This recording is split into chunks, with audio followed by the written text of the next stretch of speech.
Please stand if you are able and welcome winners of 13 Grammy Awards and the biggest selling U.S. female group of all time, the Chicks.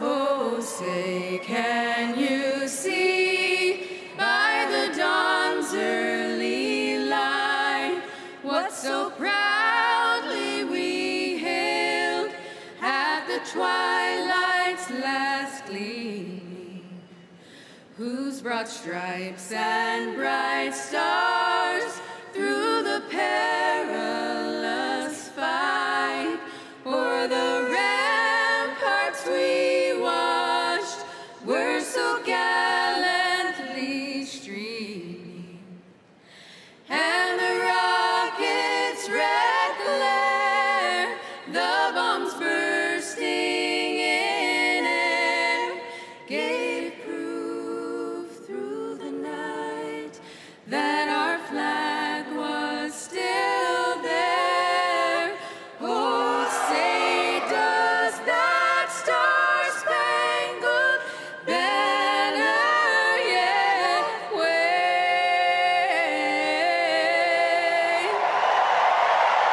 O'er the land of the free and the home of the brave.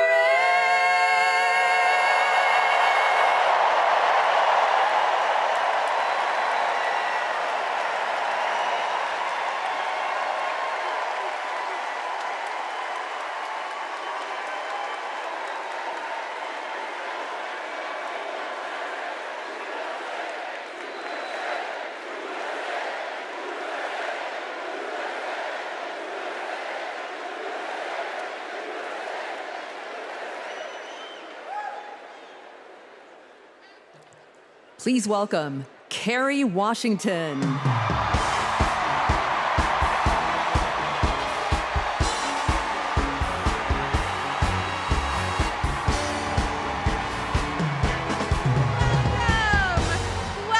to the final night of the Democratic National Convention. The last 3 nights have been extraordinary, and tonight we hear from our next president, Kamala Harris. Now, as I stand here, I know that there are folks on social media already saying, go back to your TV show, shut up and act.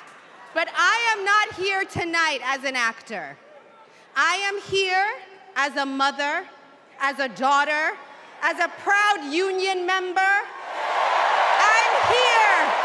am here as the granddaughter of immigrants, as a black woman descended from enslaved people.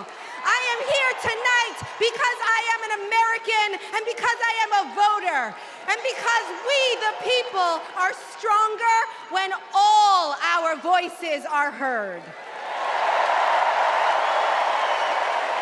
Look, I know that I am the one standing on this stage, but I am not the lead character in this story.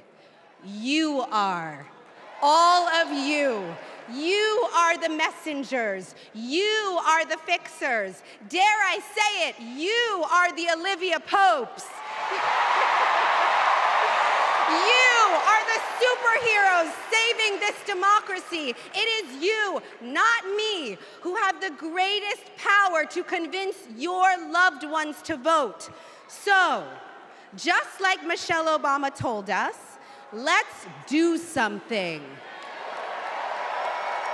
Let's make a video. Everybody take out your phones.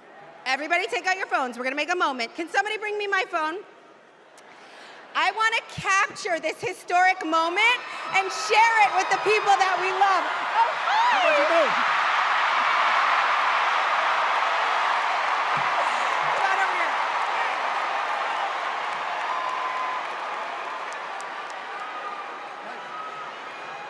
Okay, here's what we're gonna do. You're gonna take this video, guys. We're all gonna take it together. We're gonna post it to social media, text your friends, send this message out into the world. When I say when we fight, you're gonna say? Are you ready? Okay, let's record. We're recording. You ready, Tony? Yep, I'm ready. Okay, ready? When we fight, when we fight, when we fight, are you ready for Kamala Harris to win? Good, because when Kamala wins, America wins. We did it! We did it, Joe. Thank you, Tony. I don't get to stay? No, you gotta go. Bye, everybody. Tony Goldwyn, ladies and gentlemen. Okay, so listen. It's come to my attention that there are some folks who struggle or pretend to struggle with the proper pronunciation of our future president's name. So, hear me out. Confusion is understandable. Disrespect is not.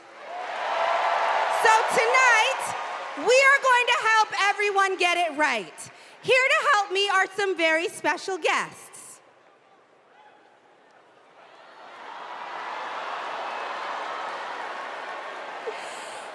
Thank you, ladies. Can you tell us your names? Hello, everybody. My name's Amara.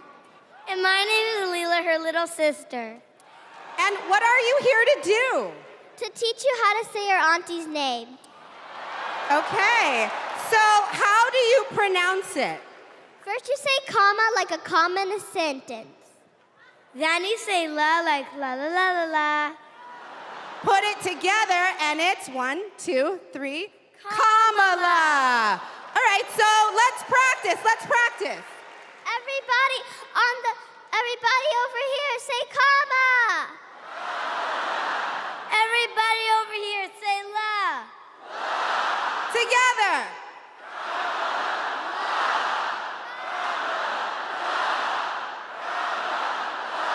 For president.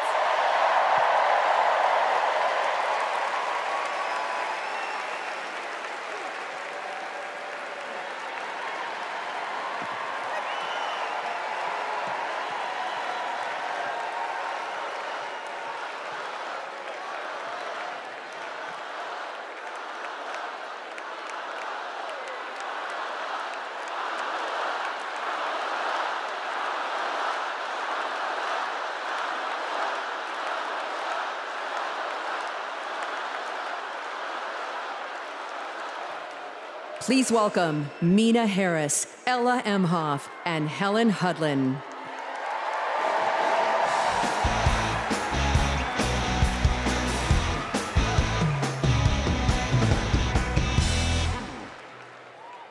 Hi, I'm Mina. I'm Ella. And I'm Helena. I grew up in Oakland, California, in a house full of extraordinary women. My mom, my grandma, and my auntie, who showed me the meaning of service, helping her sister, a 17-year-old single mom, fighting for justice for the American people, and still cooking Sunday family dinner. She guided me, now she's guiding my own children, and I know she'll guide our country forward. Kamala came into my life when I was 14, famously a very easy time for a teenager. Like a lot of young people, I didn't always understand what I was feeling, but no matter what, Kamala was there for me. She was patient, caring, and always took me seriously. She's never stopped listening to me, and she's not gonna stop listening to all of us.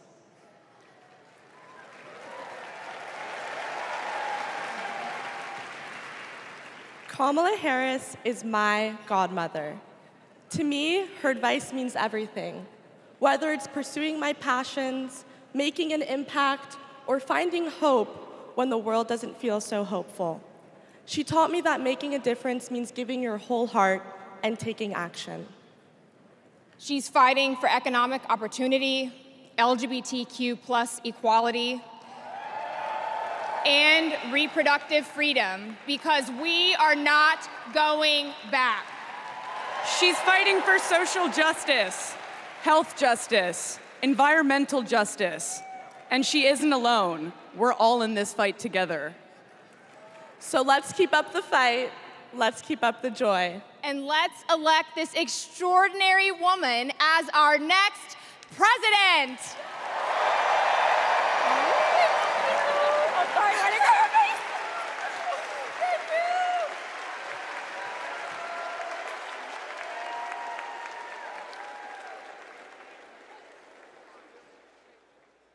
Please welcome actor and comedian D.L. Hughley.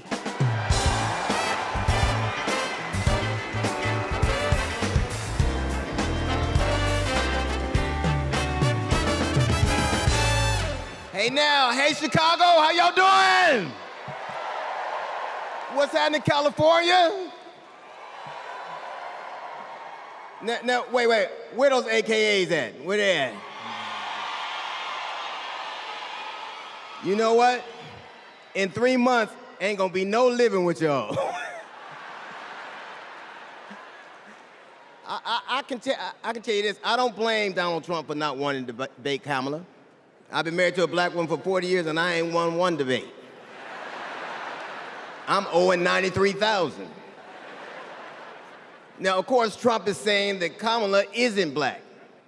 I guarantee you this, Kamala's been black a lot longer than Trump's been a Republican.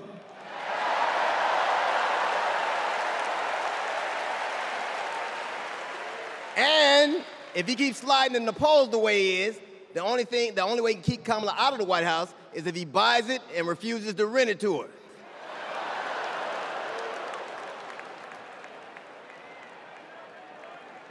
Of course, Kamala's getting broad support. They got black men for Kamala, white men for Kamala, Latinos and Asians for Kamala. They even have Republicans for Kamala.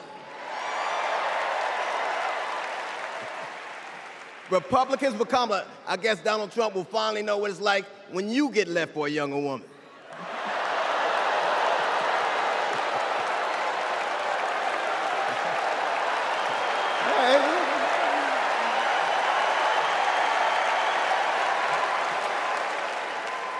But seriously, Kamala knows the truth about the American dream, that hard work is not enough. Hard work alone is not enough to succeed, that you need access and information and opportunity. And she knows that some folks are often denied those very things. As president, she will give each and every one of us a fair shot in life. But I have to admit, I didn't always believe that. I mean, if you told me the 15-year-old me would be on stage supporting a prosecutor and a teacher,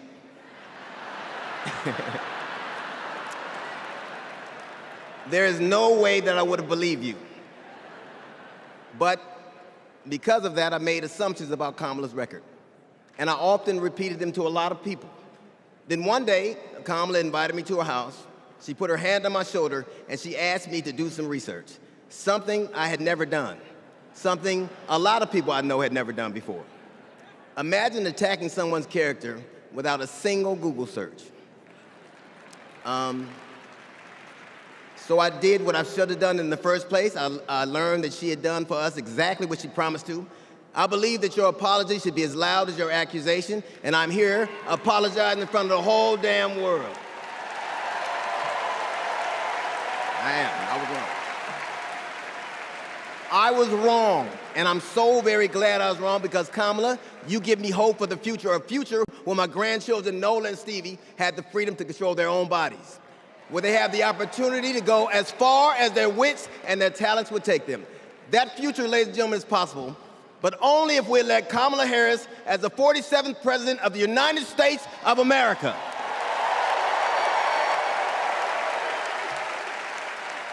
I will say this to you. The best piece of advice I've ever gotten in my entire life is you don't have to know what you will do, just know what you won't. And we won't go back.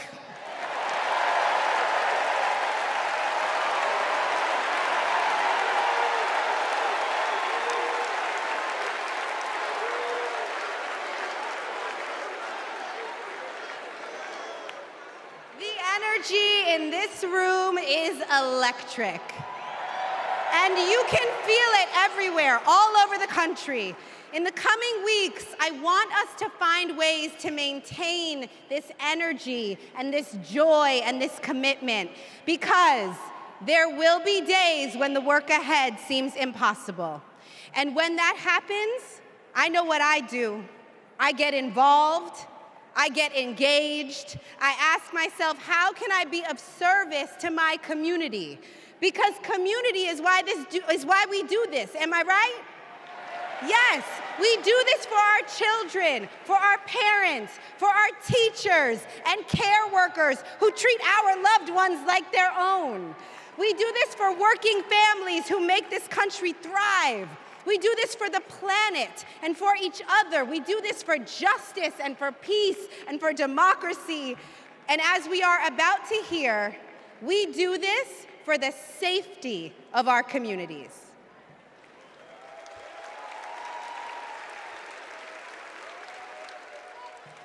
Please welcome Genesee County, Michigan Sheriff Chris Swanson.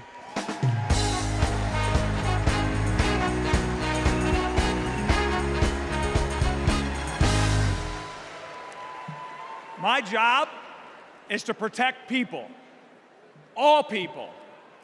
In 2020, righteous anger spilled over into the streets of Flint, Michigan. One bad decision from either side, and there would have been bloodshed. But that didn't happen. We laid down our riot gear, and we embraced the community, and instead of hate, we chose hope.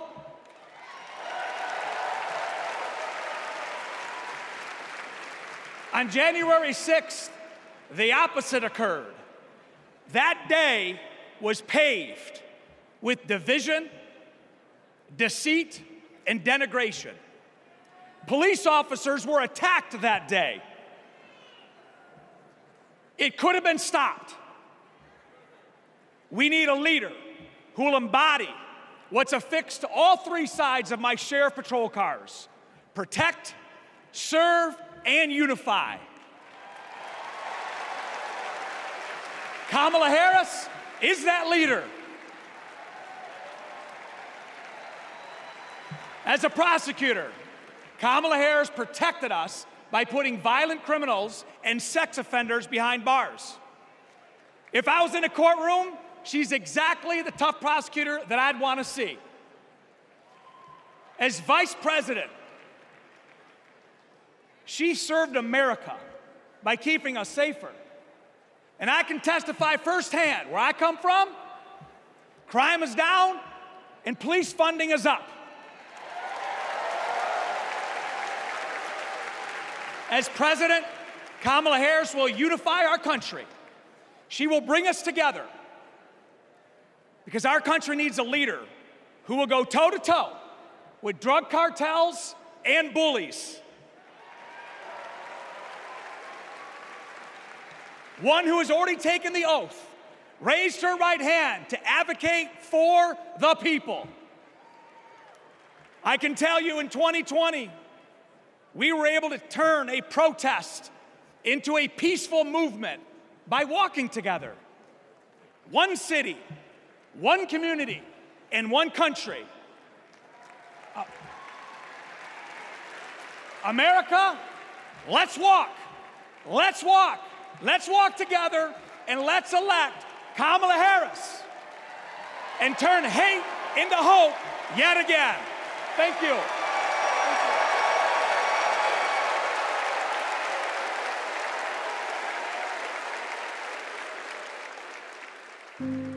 We were contemplating adopting, and then out of nowhere, I got pregnant. Jordan was so much fun as a child. When all of a sudden, 3 of those rounds he aimed at Jordan. Jordan didn't deserve to die that way. Reports of an active shooter at a high school. These students have now lived through so many of these shootings since they were born almost. We were praying and crying. I don't know how we're alive.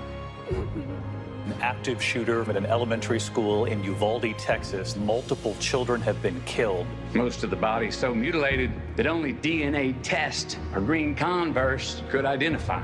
Trump did nothing on guns and was proud of it. There was great pressure on me. We did nothing.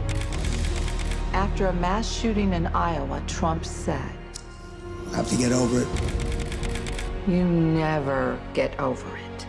Kamala Harris and Joe Biden refused to get over it. As district attorney, she got illegal guns off the street. As attorney general, she took on transnational crime rings and stopped gun trafficking. As vice president, she helped pass the most sweeping gun violence legislation in 3 decades, keeping guns out of the hands of criminals, expanding background checks, closing loopholes. We'll finally pass red flag laws, universal background checks, and an assault weapons ban. Kamala understands the fight we're in. The power is with the people. And gives people like me, survivors like me, hope.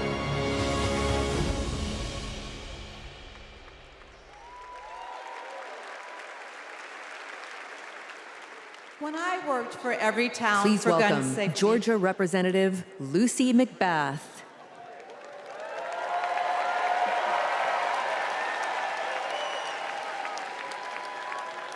When I worked for Every Town for Gun Safety and Moms Demand Action for Gun Sense in America,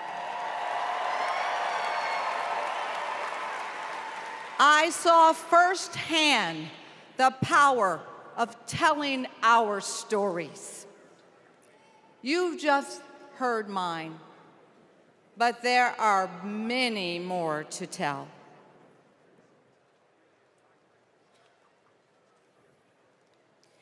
On December 14th, 2012, I walked into Sandy Hook School. I stopped at the office, chatted with my principal, then started my day with my second graders. Suddenly, a loud crash, like metal folding chairs falling. 154 gunshots blaring. Hiding in the coats, trying to sing with my students, trying to read to them, trying to drown out the sounds. Terror, crying, running. I carry that horrific day with me. 20 beautiful first grade children and 6 of my beautiful colleagues were killed. They should still be here.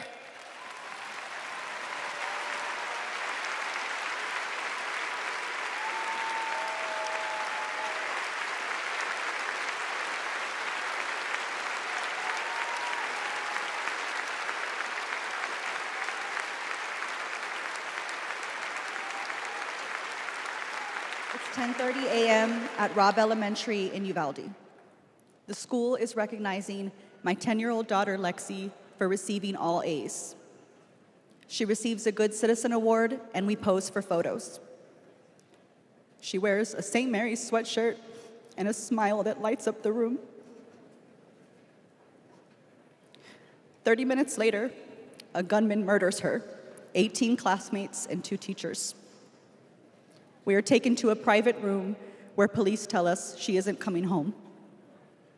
Uvalde is national news. Parents everywhere reach for their children. I reach out for the daughter I will never hold again.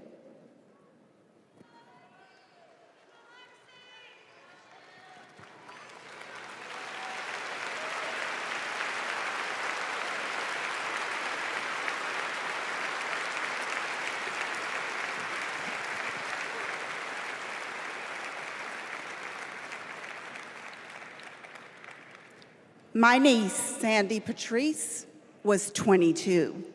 She drove to Myrtle Beach for sun and fun and motorcycle parades. Hours later, my phone rang. Shooting on the beach. No one can find Sandy. I stayed calm.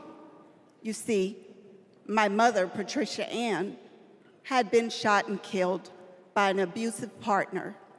I was calm then too. I got to handling business. I called relatives, the police, hospitals, and I kept calling, voice steady, heartbeat pulsing. Then I was connected to the coroner. 10 years of waiting, and Sandy's murder is still unsolved. I'll keep calling, and I'll keep fighting.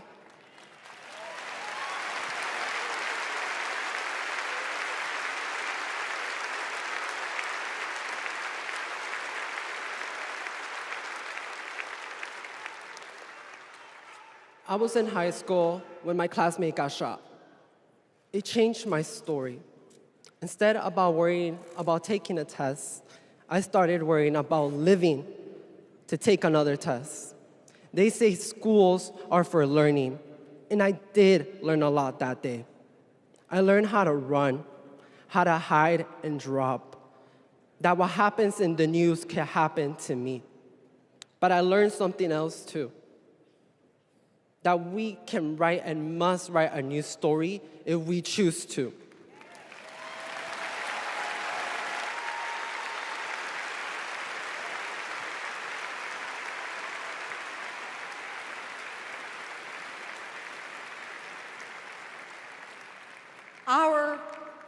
Are stories of loss.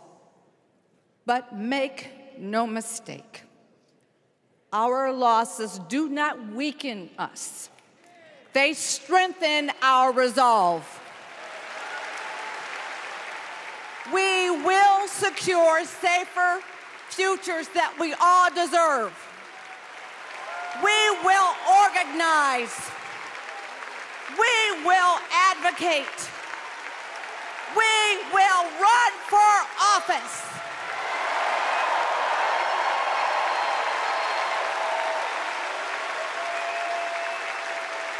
And we will join with Americans from small towns and big cities to keep our communities safe.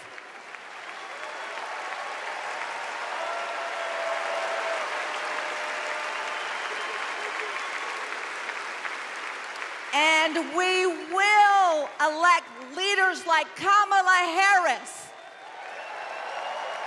who won't just empathize, but will act.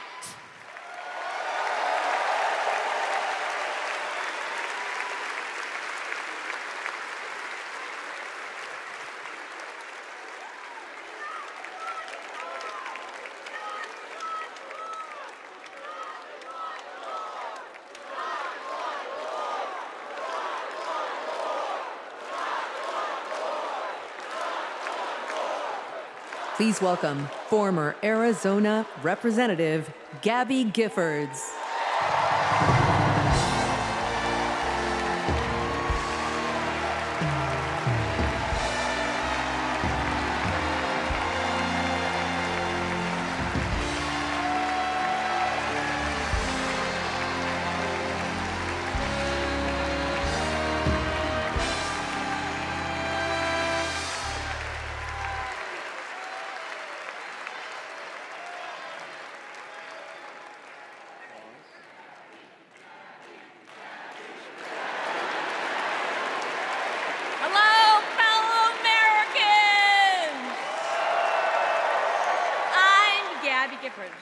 I was born in the great state of Arizona.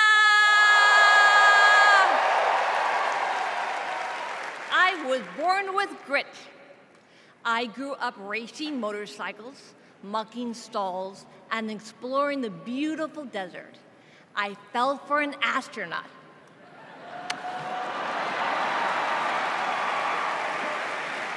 For 5 years, I served in Congress from a swing district.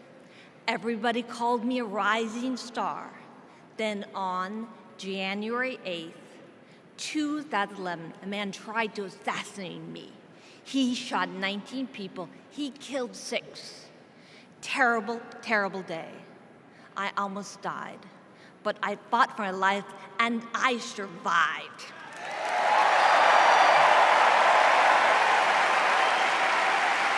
I learned to walk again, one step at a time. I learned to talk again, one word at a time. So many people helped me as I worked hard to recover, including a decent man for Delaware who always checked in. He still does. Thank you, Joe Biden. Thank you for everything. Joe is a great president. My friend Kamala will be a great president. She is tough. She has grit. Kamala can beat the gun lobby. She can fight gun trafficking. Kamala stood up to Wall Street and the drug company. She will protect abortion access. She will defend our freedom. She saved lives. Join me in voting for Kamala Harris. Bravo! Thank you. Woo!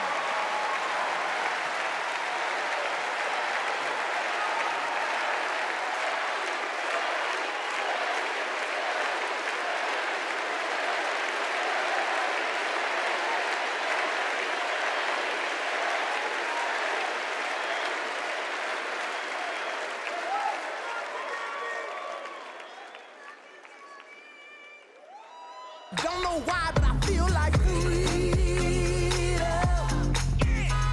I had the honor of meeting Vice President Harris when I got to introduce her when she spoke at my high school about gun violence. Parkland happened, and all I could think about is that I wanted to keep my kids safe. On July 4th, 2022, I was next in line to walk in the Highland Park Independence Day Parade when gunshots erupted.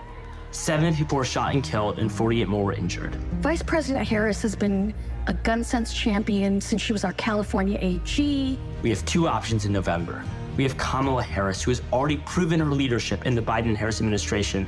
They passed the first ever comprehensive gun reform in 30 years. Meanwhile, Donald Trump has cozied up to the NRA and the gun lobby. I have full confidence in Vice President Harris that she's dedicated to and committed to finding a solution to end gun violence.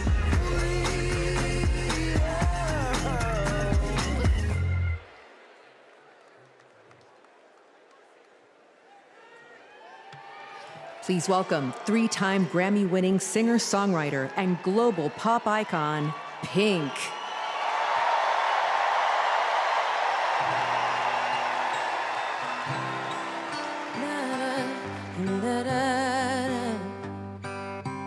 We're searchlights we can see in the dark. We're rockets pointed up at the stars. We are billions of beautiful hearts. You sold us down the river too far. What about us? What about all the times you said you had the answer? What about us? What about all the broken happy ever afters? Oh, what about us? What about all the plans that ended in disaster? What about love? What about trust? What about us? We're problems that want to be solved. We are children that need to be loved. We were willing, we came when you called. But man, you fooled us. Enough is enough. Oh,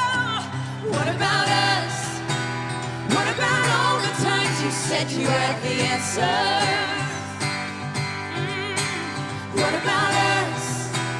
What about all the broken happy ever afters? What about us? What about all the plans that ended in disaster? What about love? What about trust? What about us? Sticks and stones, they may break these bones, but then I'll be ready. Are you ready? I don't want control, I want to let go. I'll be ready. 'Cause now it's time to let them know. What about us? What about all the times you said you had the answers? So what about us? What about all the broken happy ever afters? What about us? What about all the plans that ended in disaster? What about love? What about trust? What about us? What about us? What about us? What about us?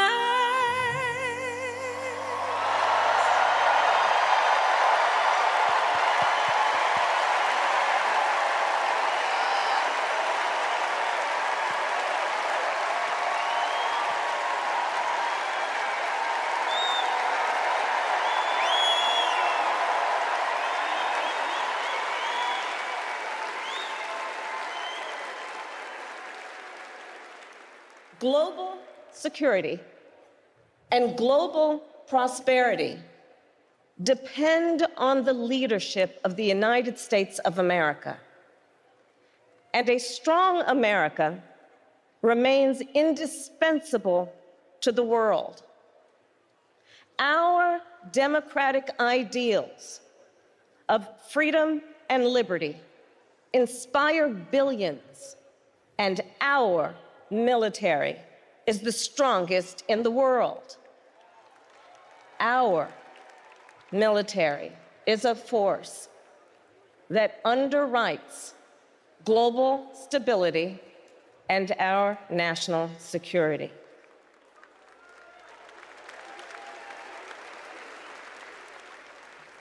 Please welcome Arizona Senator Mark Kelly.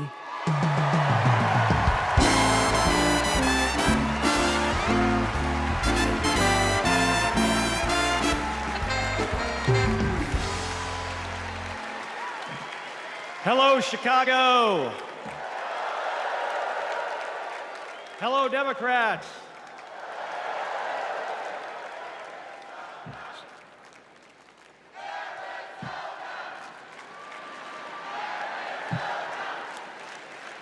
So, President Obama had to follow Michelle. I had to follow Gabby and Pink. Gabby amazes me every single day. She was able to walk out and address you tonight because she's a fighter. And thanks to a team of doctors, nurses, and especially her speech therapist. We all need a team. I've flown into space 4 times. I've flown into combat nearly 40 times. Not once did I do that by myself. It took a team to accomplish a mission. It always does. I flew in the Navy during the first Gulf War. America rallied our allies to kick out a tyrant who invaded a neighbor. Today, Vladimir Putin is testing whether we're still that strong. Iran, North Korea, and especially China watch closely. What's Trump's answer? He invited Russia to do, and these are his words, not mine, whatever the hell they want.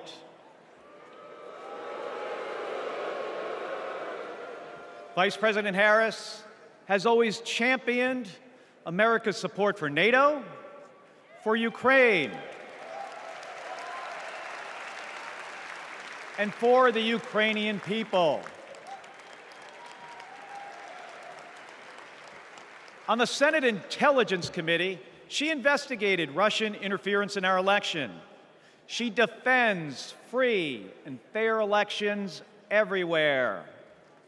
You already know how Trump feels about those. Donald Trump skipped his intelligence briefings. He was too busy sucking up to dictators and dreaming of becoming one himself. Trump thinks that Americans who have made the ultimate sacrifice are suckers and losers.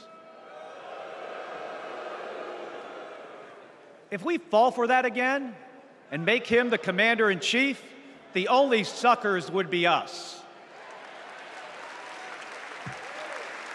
Kamala Harris knows that standing with our allies means standing up for Americans.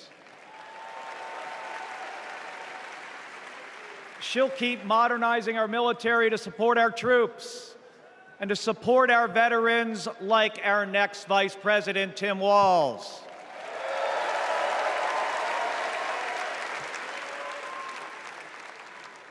The world laughs at Trump, literally.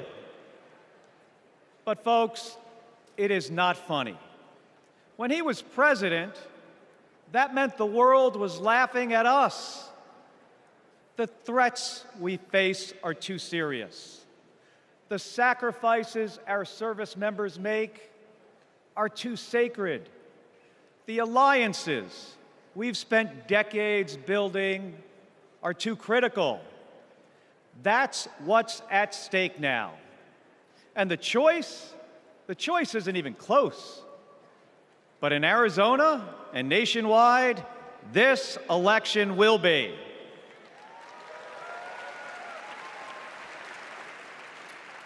We'll win in the same way we launch rockets into space and land fighter jets on an aircraft carrier as one team on one mission. State by state, voter by voter, coming together. No country is better than ours at solving big problems.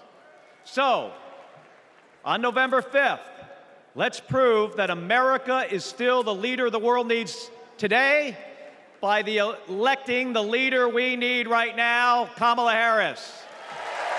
Thank you, everybody. Thank you.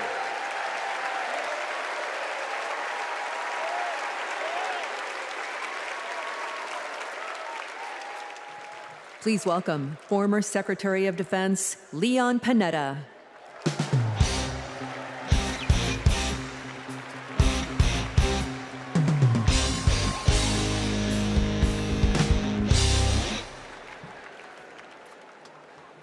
My fellow Americans, I'm proud to have served in the Army, the Congress, the White House, Chief of Staff, CIA Director, and Secretary of Defense.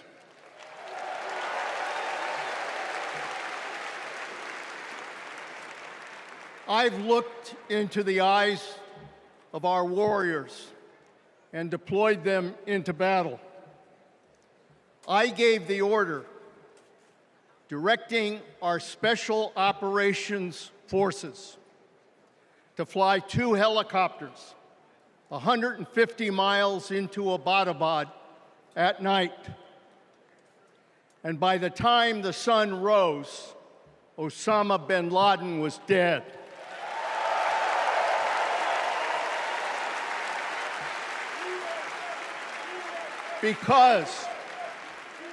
Because nobody attacks our country and gets away with it. Nobody.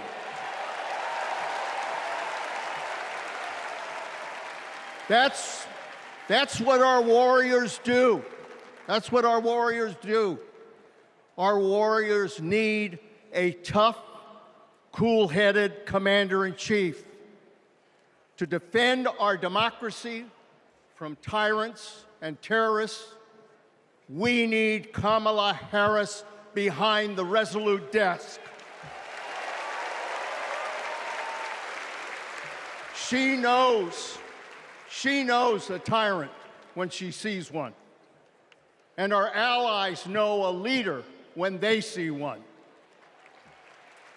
On the Senate Intelligence Committee and as vice president, she worked with more than 150 world leaders. She's looked our allies in the eye and said, America has your back. Trump would abandon our allies and isolate America. We tried that in the 1930s. It was foolish and dangerous then, and it's foolish and dangerous now.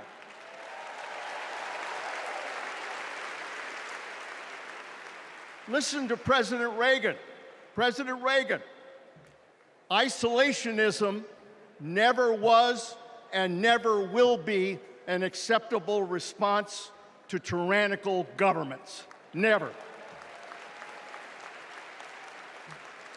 Trump tells tyrants like Putin they can do whatever the hell they want. Kamala Harris tells tyrants, the hell you can, not on my watch. She's worked with President Zelensky to fight back against Russia. She knows that protecting their democracy protects our democracy as well. Look, Donald Trump does not understand the world, and he does not understand the service and sacrifice of our military. Our fallen veterans are not suckers, they are not losers, they are our heroes.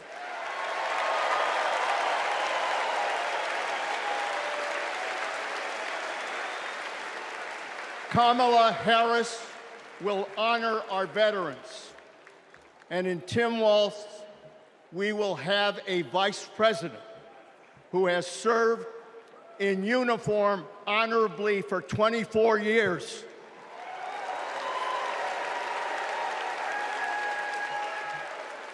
Kamala Harris understands this moment. It is a moment of danger and a moment of opportunity. She'll keep America's military the strongest in the world, the strongest ever known. And she understands what our military is for. The role of our military is to defend us from foreign enemies. It is not to threaten Americans, and it sure as hell isn't to put immigrants in camps.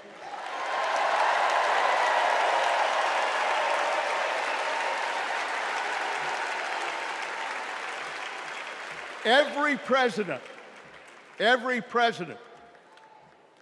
since World War II, Republican and Democrat, has shared the belief that America must protect democracy in the world. Every president has honored our veterans and their sacrifices. Every president, but one. So we face a critical choice: to vote for someone who stands with our military and stands up for democracy, or someone who will disrespect our heroes and undermine our democracy. My fellow Americans, there is only one choice. One choice. And let me tell you something. When she takes her oath of office, as she will this January,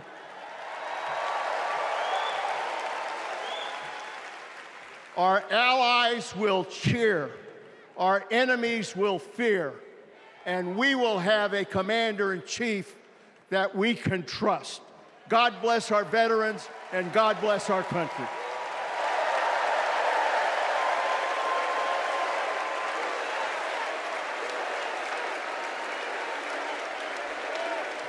Please welcome Arizona Representative Ruben Gallego.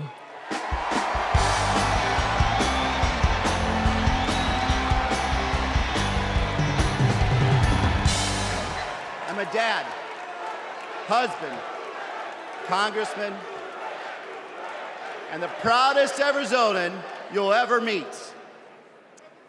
But I am even prouder to be a Marine. Rah! My mom raised us alone on a secretary's salary. I slept on the floor. I worked every job I could, meat packing, construction, making pizzas. I made it to Harvard with no money or connections. Other kids were happy because they were at Harvard. I was happy because I finally had a mattress. Then I enlisted, fought alongside my brothers with Lima 325 in Iraq. They called us Lucky Lima, but our luck ran out. We saw some of the heaviest combat of the war. And when we got home, the government failed to help us readjust. We have a duty to care for our patriots who serve our nation.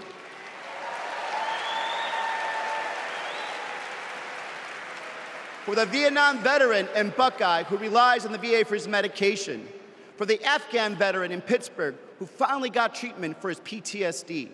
For the Marine in Milwaukee who relies on the benefits she earned. For my Navajo brothers and sisters who serve the Marines with me, I remember you too.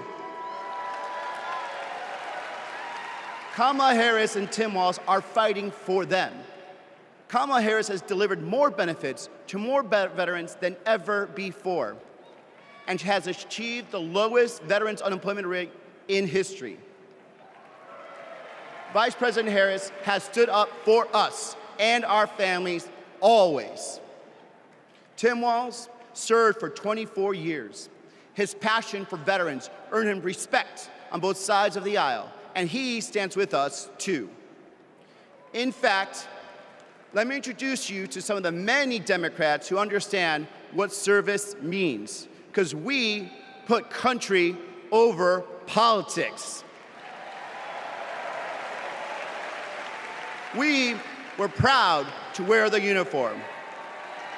And we're proud serving our countries in city halls, state capitals, the U.S. House, and the Senate. These veterans represent the best of our country.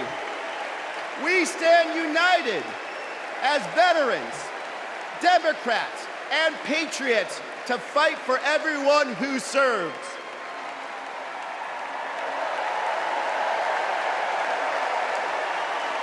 But politicians like Donald Trump, they don't stand with us.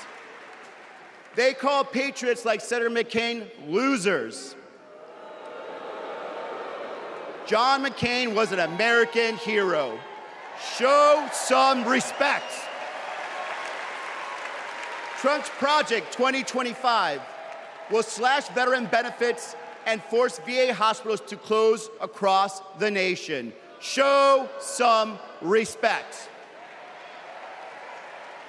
So, for the 18-year-old who decides to enlist, for the families like mine who prayed every night that their loved one would come home, for our troops stationed thousands of miles away, For my Marines of Lima company, let's elect Kamala Harris and Tim Walz, who don't just respect our service, but revere it. Because the veterans who defended this country aren't just the reason we can sleep at night. They're the reason we can dream. And together, we'll fight for our veterans and everyone who served our country. Thank you.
Please welcome Michigan Governor Gretchen Whitmer.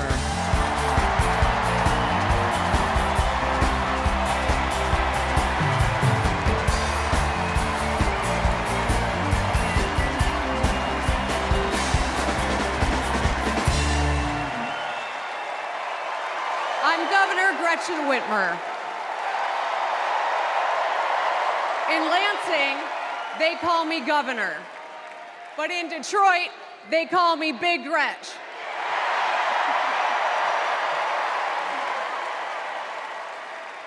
Donald Trump called me that woman from Michigan as an insult.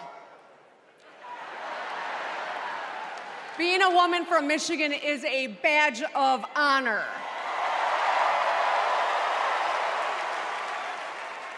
Like women across America, we just GSD. Get stuff done. At 29, I joined the sandwich generation. Sandwiched between working and raising my newborn and caring for my mom, who was dying from brain cancer. It was hard, but not extraordinary. It's life. Those nights reminded me who I was fighting for. People just trying to make it. Kamala Harris knows who she's fighting for, too. She took care of her mom, who also battled cancer. As president, she'll fight to lower the cost of health care and elder care for every family. She's lived a life like ours. She knows us. Donald Trump doesn't know you at all. You think he understands that when your car breaks down, you can't get to work? No. His first word was probably chauffeur. You think he's ever had to take items out of the cart before checking out? Hell, you think he's ever been to a grocery store? That's what the chauffeur is for. But Kamala Harris, she gets us. She sees us. She is us.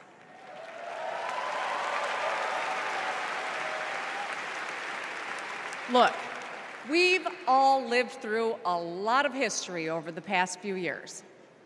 Floods and fires, an attempted coup, a plot, and a pandemic.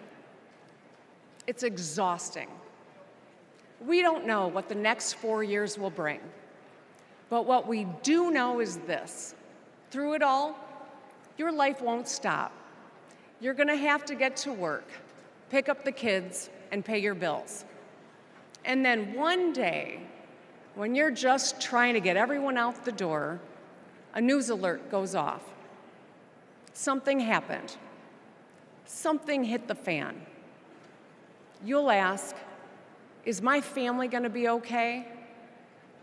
And then you'll ask, who the hell is in charge? What if it's him? What if it's that man from Mar-a-Lago?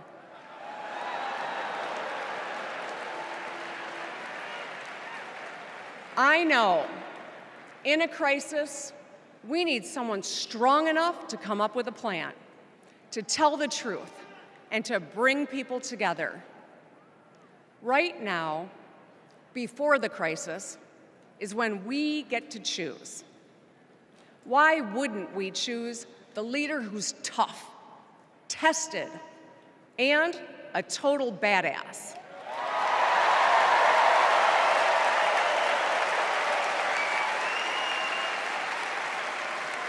I know who I want as our commander-in-chief. America, let's choose Kamala Harris.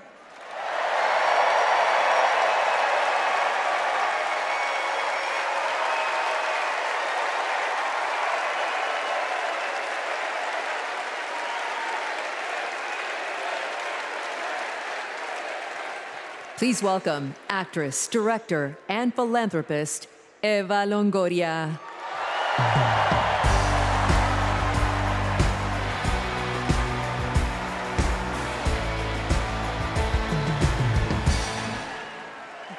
Hello, Chicago! Yes! I am so excited to be here tonight. What an honor to be part of this historic moment, and y'all are part of it. Look, I have known Kamala Harris for more than a decade, and she comes from a family a lot like mine, and I'm sure a lot like yours. We were both raised knowing that no one was going to hand us anything, especially as women. That we were going to have to touch every rung of the ladder to get ahead. We were going to have to work really hard. Now, she worked at McDonald's, but I worked at Wendy's. And look at us now. You see, Kamala and I were able to see beyond the horizon because our families supported our big dreams. Well, guess what? As Americans, we're all part of one big family. Somos familia. And as familia, we have to have each other's back. We have to support each other's dreams because Kamala's success is our success. And she supports us to dream big too. So let me tell you, in the Latino community, in our community, we have a saying, sí se puede, which means yes. It means yes, we can. But tonight, I'm here to tell you, yes, she can. So we're going to say, she se puede. So when someone asks you, is she ready to lead this country forward, we're going to say, she se puede. When somebody says, is she qualified for the job, we're going to say, she se puede. When somebody asks, is she going to be the first female president of the United States, we're going to say, she se puede. Our voices, our vote, we're going to decide this election. And let me tell you, the energy tonight isn't just here in Chicago, it's all across the country. People are gathered at watch parties everywhere to celebrate Kamala Harris. Say hello. Yes. All right. We know how to work, so let's get to work. Let's turn all of this enthusiasm and joy into action between now and November 5th. Let's go. She se puede. She se puede.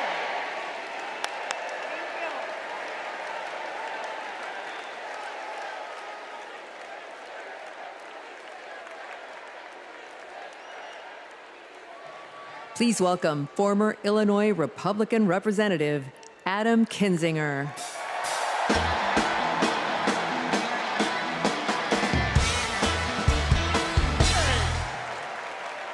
Hey, good evening. Good evening. Thank you, thank you, thank you. I'm Adam Kinzinger, and I am proud to be in the trenches with you as part of this sometimes awkward alliance that we have to defend truth, defend democracy, and decency. I was just a kid when I was drawn to the party of Ronald Reagan, to his vision of a strong America, the shining city on a hill. I was a Republican for 12 years in Congress, and I still hold on to the label. I never thought I'd be here, but listen, you never thought you'd see me here, did you? But I've learned something about the Democratic Party, and I want to let my fellow Republicans in on the secret. The Democrats are as patriotic as us.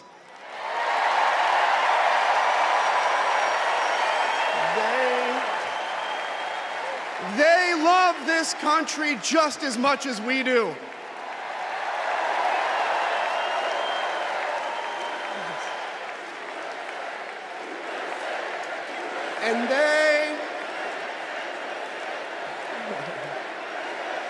And they are as eager to defend American values at home and abroad as we conservatives have ever been. I was relieved to discover that because I've learned something about my party too, something I couldn't ignore. The Republican Party is no longer conservative. It has switched its allegiance from the principles that gave it purpose to a man whose only purpose is himself. Donald Trump is a weak man pretending to be strong. He is a small man pretending to be big. He's a faithless man pretending to be righteous. He's a perpetrator who can't stop playing the victim. He puts on, listen, he puts on quite a show, but there is no real strength there. As a conservative and a veteran, I believe true strength lies in defending the vulnerable. It's in protecting your family. It's in standing up for our Constitution and our democracy. That is the soul of being a conservative. It used to be the soul of being a Republican, but Donald Trump has suffocated the soul of the Republican Party. His fundamental weakness has coursed through my party like an illness, sapping our strength, softening our spine, whipping us into a fever that has untethered us from our values. Our democracy was frayed by the events of January 6th, as Donald Trump's deceit and dishonor led to a siege on the United States Capitol. That day, I stood witness to a profound sorrow, the desecration of our sacred tradition of peaceful transition of power, tarnished by a man too fragile, too vain, and too weak to accept defeat.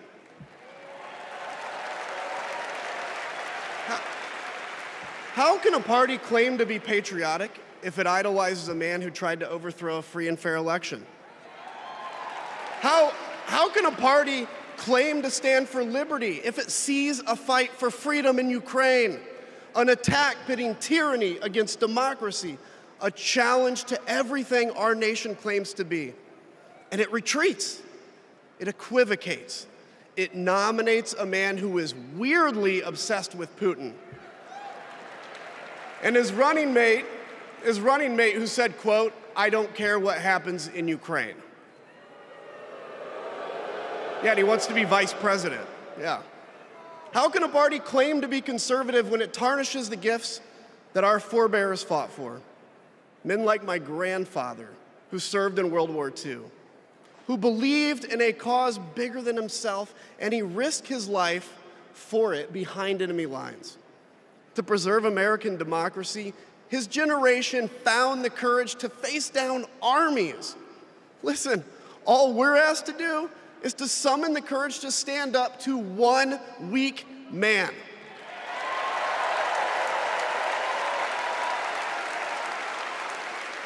Some have questioned why I've taken the stand I have. The answer is really simple, ladies and gentlemen. We must put country first. And tonight, as a Republican speaking before you, I'm putting our country first.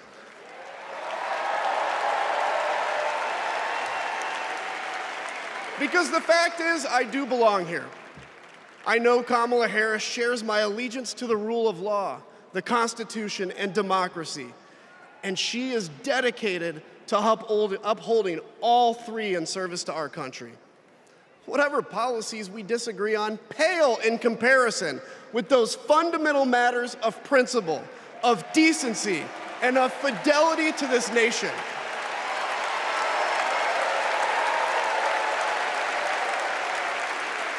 Listen, to my fellow Republicans, if you still pledge allegiance to those principles, I suspect you belong here too. Because democracy knows no party.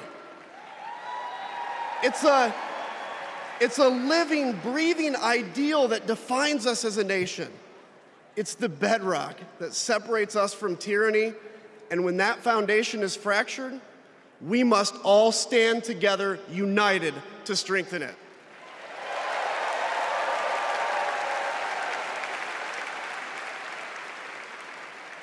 If you think those principles are worth defending, then I urge you, make the right choice. Vote for our bedrock values, and vote for Kamala Harris. God bless you.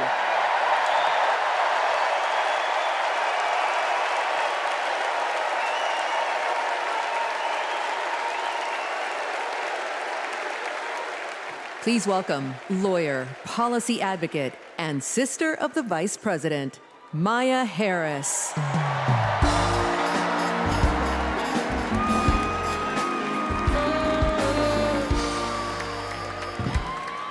Hello, Chicago. In 1958, a 19-year-old from India left the only country she'd ever known to chart her own path in America. She came here to pursue an education, but she stayed here to build a life. Her name was Dr. Shamala Gopalan Harris.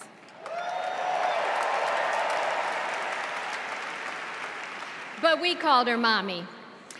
Mommy was so many things to so many people: a civil rights activist, a scientist, a devoted mother to her two little girls.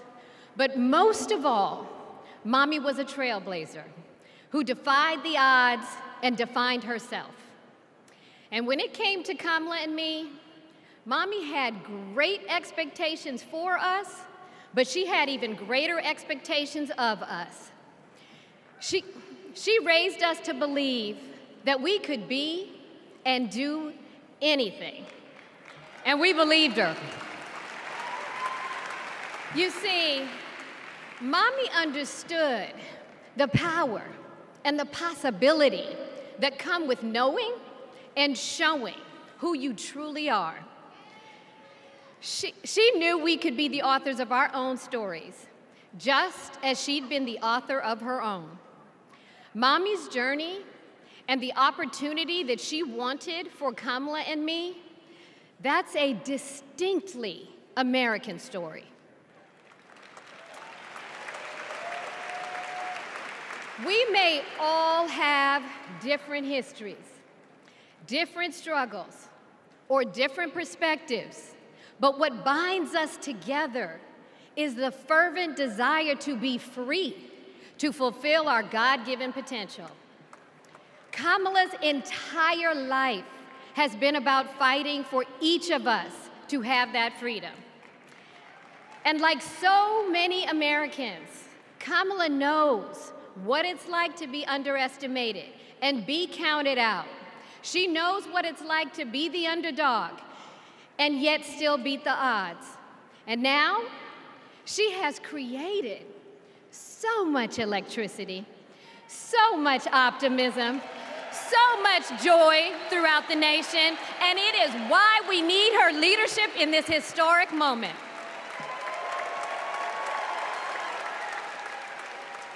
We are living in a time when some are trying to divide us, to separate us in ways that make it difficult for us to come together.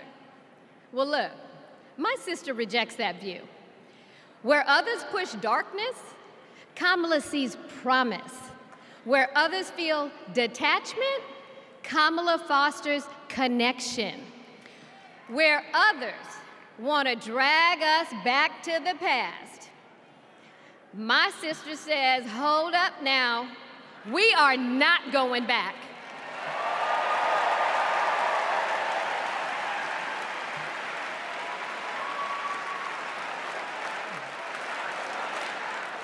Because Kamala understands we have so much more in common than what separates us.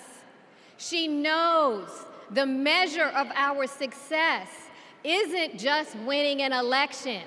It's about who we bring along and lift up in the process.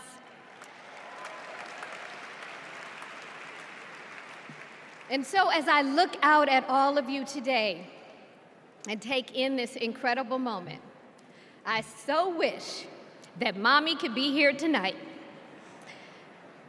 I can just see her smiling, saying how proud she is of Kamala. And then, without missing a beat, she'd say, that's enough, you got work to do.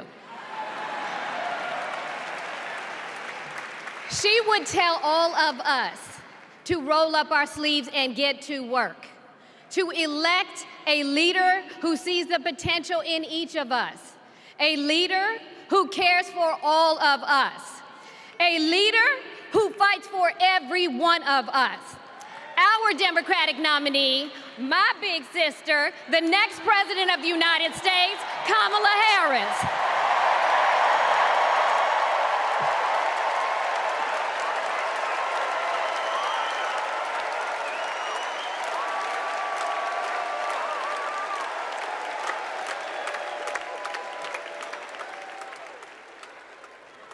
Please welcome North Carolina Governor Roy Cooper.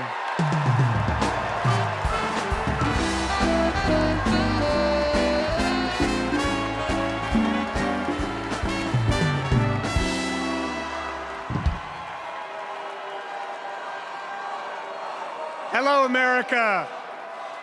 I'm Roy Cooper, the last guy standing between you and the moment we're all waiting for.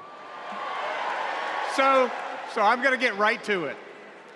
All week, you've heard stories about my friend Kamala. I want to take you behind the scenes of one of them. 2011 was a rough time for American homeowners. Hundreds of thousands were losing their homes to illegal foreclosure. I was Attorney General in North Carolina, while Kamala had just become California's. All the AGs were close to a settlement with the big banks, and it was a pretty good deal. Would have meant $4 billion for California families who'd been ripped off. I know that sounds like a lot, but Kamala said, hang on a minute. I've met these families. I know what they've been through, and they deserve more. She went toe-to-toe with some of the world's most powerful executives, and she refused to give in. Let me tell you, this was a huge risk, but she knew it was a risk worth taking. That's Kamala. And we all know what happened. The banks caved. that $4 billion for California families became $20 billion. That was the first time I witnessed Kamala in action. And what I saw was a leader who does exactly what she says she's going to do, who never will settle for less. America, we got a lot of big fights ahead of us, and we've got one hell of a fighter ready to take them on. I know that because I know her. And tonight, I want the American people to know, even if you don't agree with her on everything, Kamala Harris will fight for you to the very end. For families who need better health care or a safer place to live, Kamala will fight for you. For parents who want better schools for their kids, for workers worried about a secure retirement for themselves, Kamala will fight for you.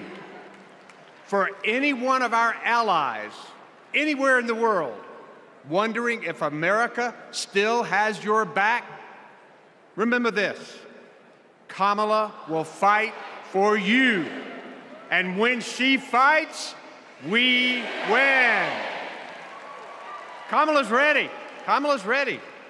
The question is, are we? Are we going to stand up and fight for Kamala like she'll stand up and fight for us? All right. If you're ready, my home state of North Carolina, stand up. Stand up, Pennsylvania. Stand up, Michigan. Stand up, Wisconsin. Stand up, Georgia. Stand up, Nevada. Stand up, Arizona. Stand up, America. Are we going to stand up? Are we going to fight? Are we going to vote? Are we going to win? You bet we are. Let's go get them.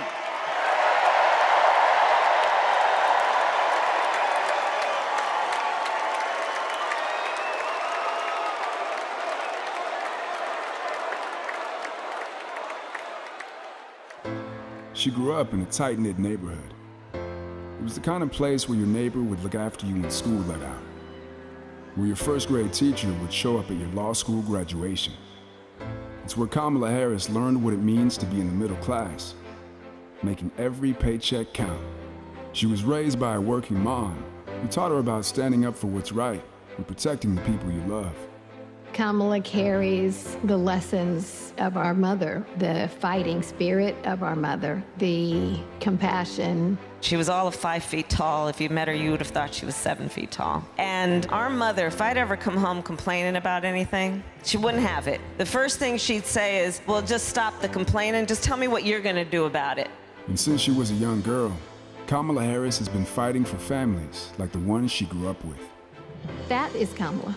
She can't help herself from standing up for people and standing up for what she thinks is right. She has been that way our whole lives. Being a protector is what led her to become a prosecutor. Looking back now, I could say it was her calling. As a courtroom prosecutor, she went after predators who targeted women and children, and fraudsters who ripped off working families. And she put dangerous gang members and human traffickers behind bars. We didn't have partnerships with DOJ or FBI or DEA or any of those law enforcement agencies. Now, we all work collaboratively. She was the person who built the foundation in how we do criminal justice in America. As Attorney General of California, she held the big Wall Street banks accountable for fraud, winning $20 billion for California families. She took on one of the largest for-profit colleges that was scamming students.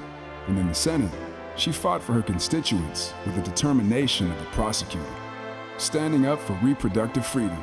Can you think of any laws that give the government the power to make decisions about the male body?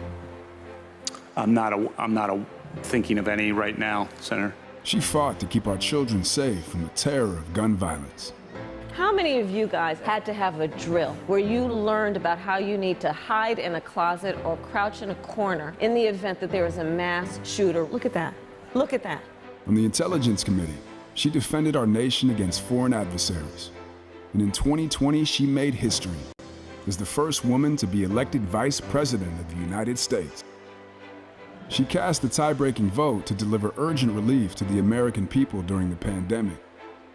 She beat Big Pharma to lower prescription drug costs and cap the cost of insulin. And led the fight to restore reproductive rights after Roe v. Wade was overturned. We have worked too hard and fought too long to see our daughters grow up in a world with fewer rights than our mothers. Because she's never been afraid to stand up to powerful interests. Sometimes people will open the door for you and leave it open, sometimes they won't. And then you need to kick that door down. Excuse my language. Now, she's running for president, still fighting for families like the one she grew up with. Our campaign is about saying we trust the people.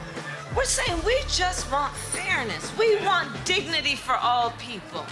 And we are a work in progress. We haven't yet quite reached all of those ideals, but we will die trying because we love our country.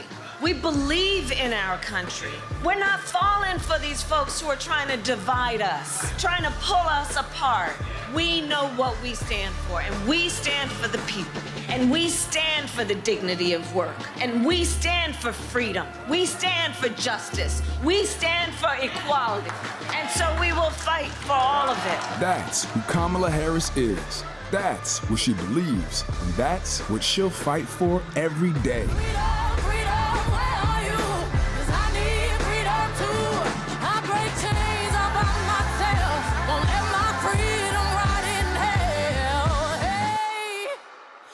Keep on running, cause the winner don't quit on themselves.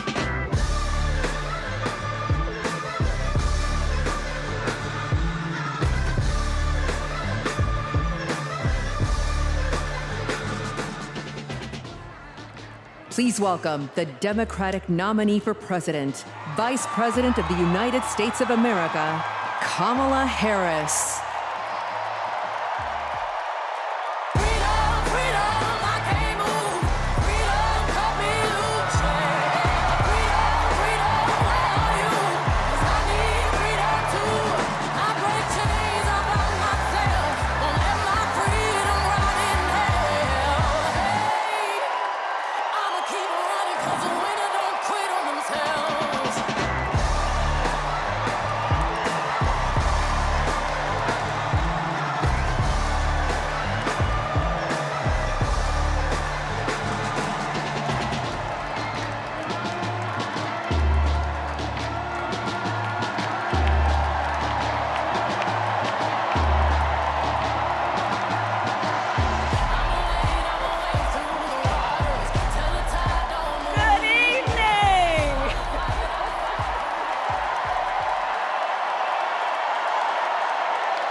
Thank you. Thank you. Thank you, everyone. Thank you. Thank you. Thank you. Thank you all.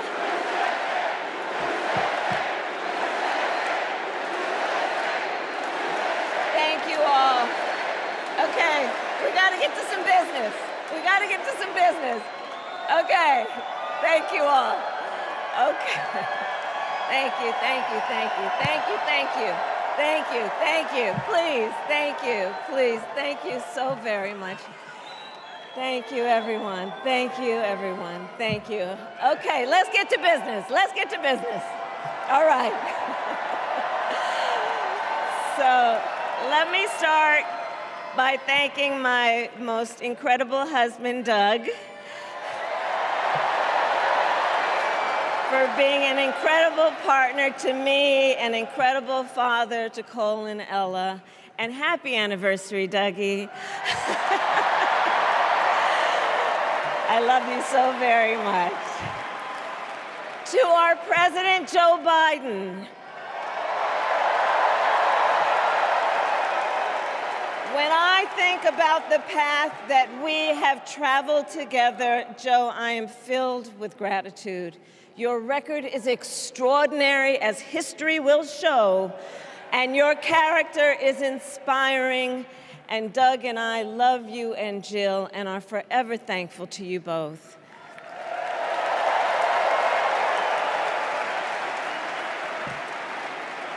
And to Coach Tim Walz,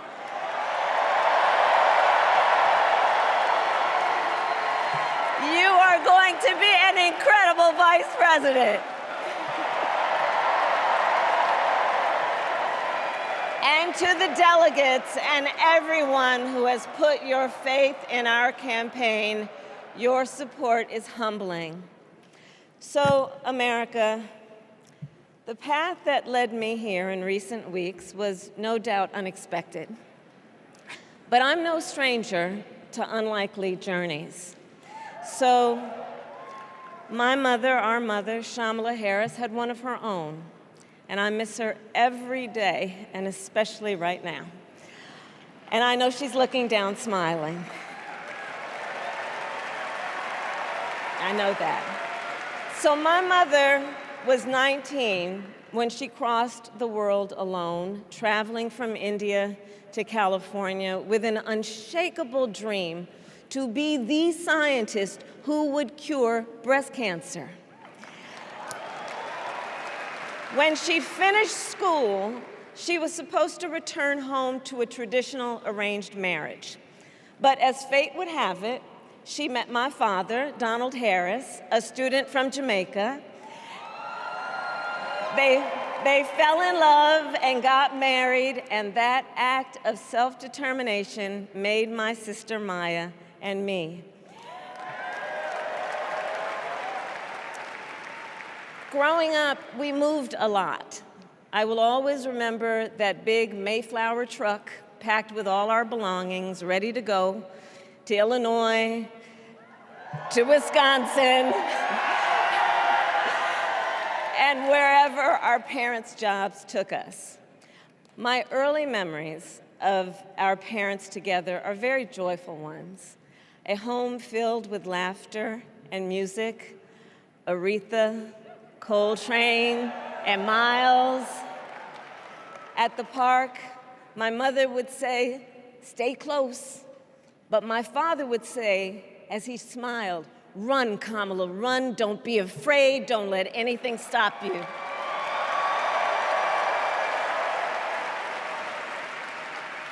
From my earliest years, he taught me to be fearless. But the harmony between my parents did not last. When I was in elementary school, they split up. And it was mostly my mother who raised us. Before she could finally afford to buy a home, she rented a small apartment in the East Bay. In the Bay, you either live in the hills or the flatlands. We lived in the flats. A beautiful working-class neighborhood of firefighters, nurses, and construction workers. all who tended their lawns with pride. My mother, she worked long hours, and like many working parents, she leaned on a trusted circle to help raise us. Mrs. Shelton, who ran the daycare below us and became a second mother. Uncle Sherman, Aunt Mary, Uncle Freddie, Auntie Chris. None of them family by blood, and all of them family by love.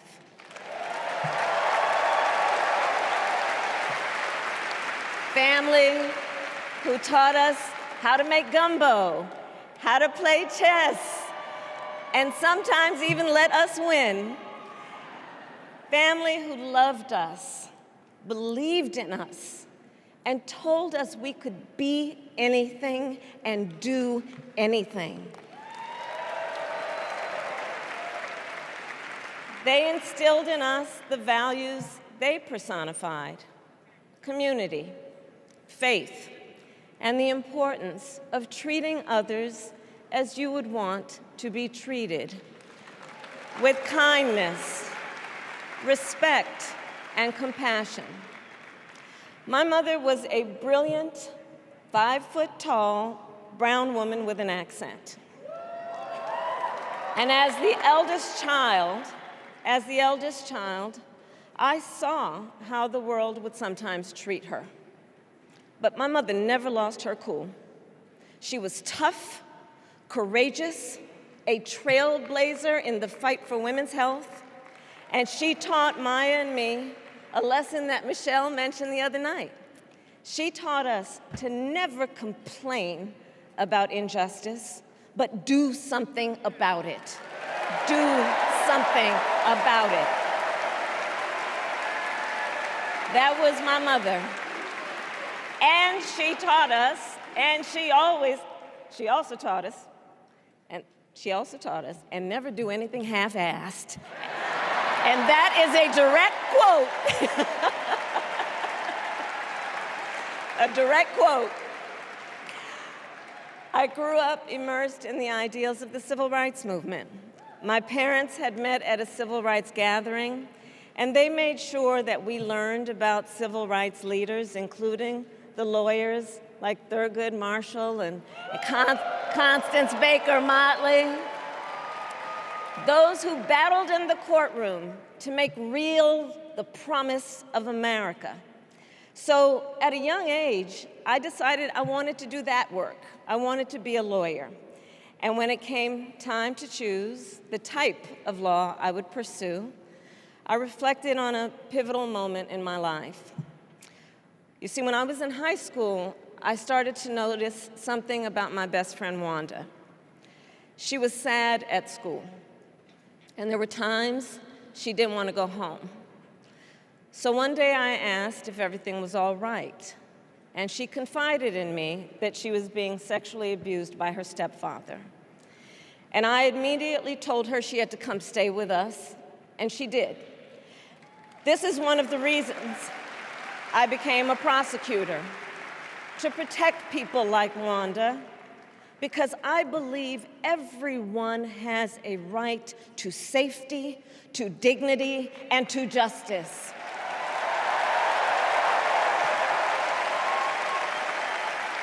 As a prosecutor, when I had a case, I charged it not in the name of the victim, but in the name of the people. For a simple reason. In our system of justice, a harm against any one of us is a harm against all of us.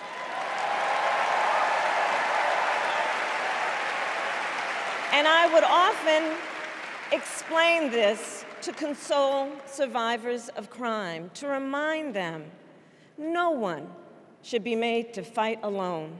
We are all in this together. And every day in the courtroom, I stood proudly before a judge and I said 5 words: Kamala Harris for the people.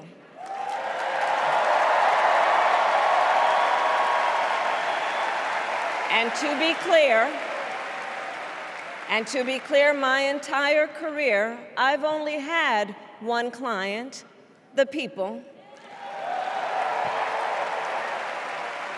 And so, on behalf of the people, on behalf of every American, regardless of party, race, gender, or the language your grandmother speaks, on behalf of my mother and everyone who has ever set out on their own unlikely journey, on behalf of Americans like the people I grew up with, people who work hard, chase their dreams, and look out for one another, on behalf of everyone whose story could only be written in the greatest nation on earth, I accept your nomination to be President of the United States of America.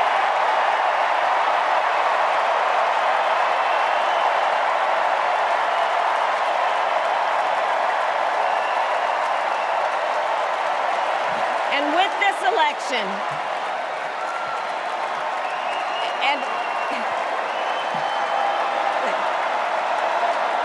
with this election, our nation with this election has a precious, fleeting opportunity to move past the bitterness, cynicism, and divisive battles of the past, a chance to chart a new way forward. Not as members of any one party or faction, but as Americans. And let me say, I know there are people of various political views watching tonight, and I want you to know, I promise to be a president for all Americans. You can always trust me to put country above party and self, to hold sacred America's fundamental principles, from the rule of law to free and fair elections to the peaceful transfer of power.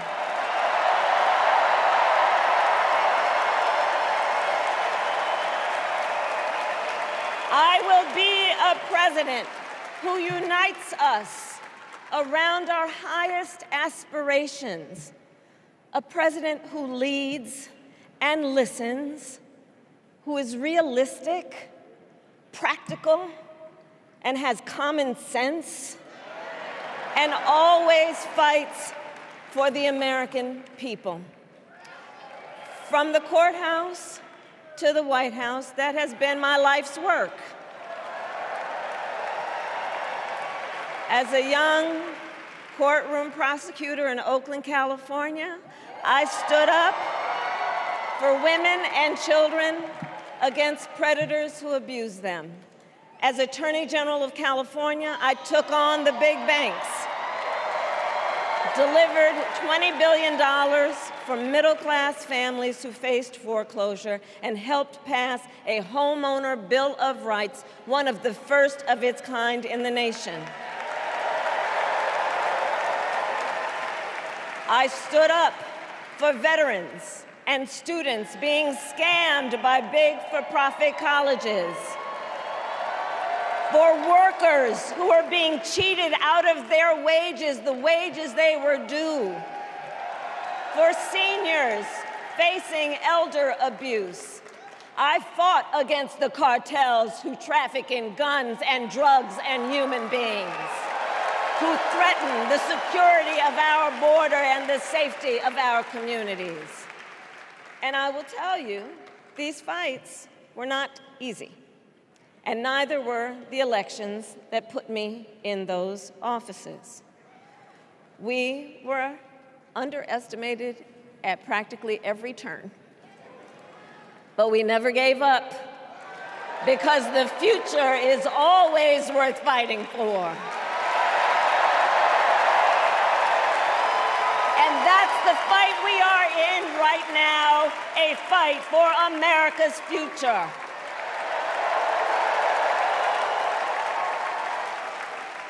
Fellow Americans, this election is not only the most important of our lives, it is one of the most important in the life of our nation.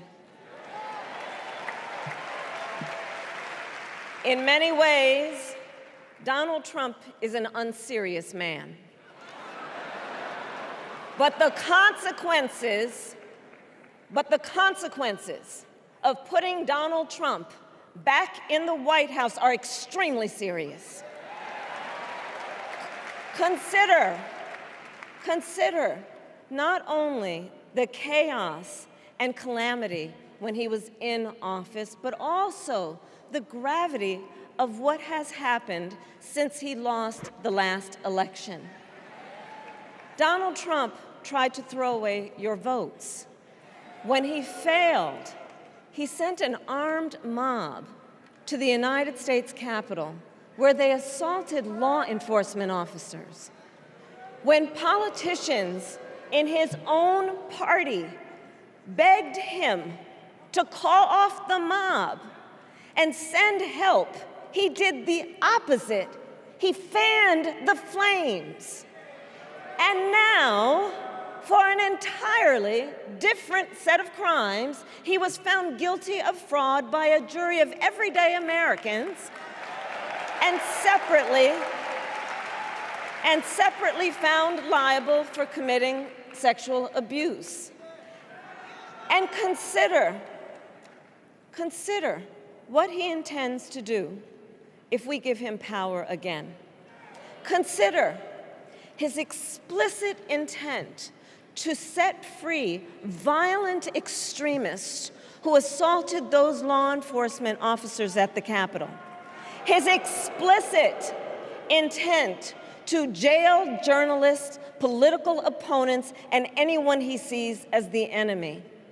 His explicit intent to deploy our active duty military against our own citizens. Consider the power he will have, especially after the United States Supreme Court just ruled that he would be immune from criminal prosecution. Just imagine Donald Trump with no guardrails, and how he would use the immense powers of the presidency of the United States, not to improve your life, not to strengthen our national security, but to serve the only client he has ever had, himself.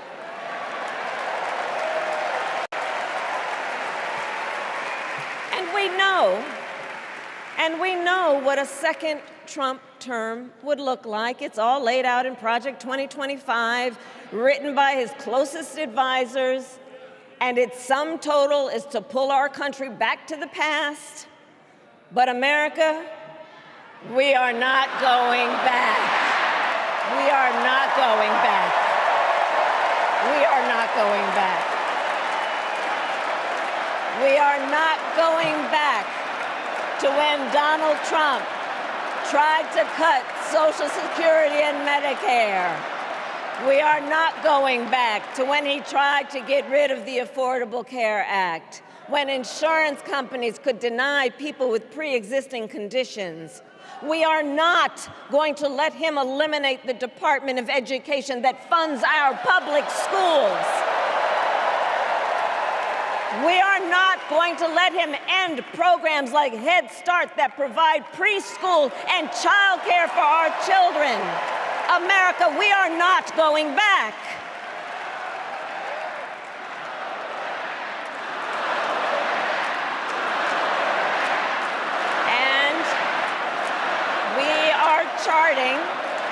And we are charting a new way forward. to a future with a strong and growing middle class, because we know a strong middle class has always been critical to America's success. And building that middle class will be a defining goal of my presidency.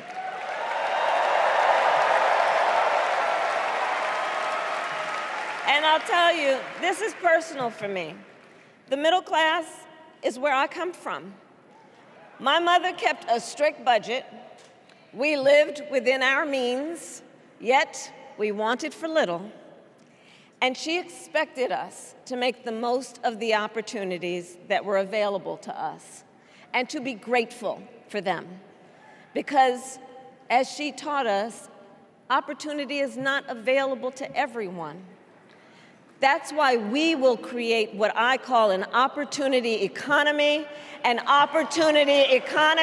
everyone has the chance to compete and a chance to succeed. Whether you live in a rural area, small town, or big city. And as president, I will bring together labor and workers and small business owners and entrepreneurs and American companies to create jobs, to grow our economy, and to lower the cost of everyday needs like health care and housing and groceries. We will provide access to capital for small business owners and entrepreneurs and founders.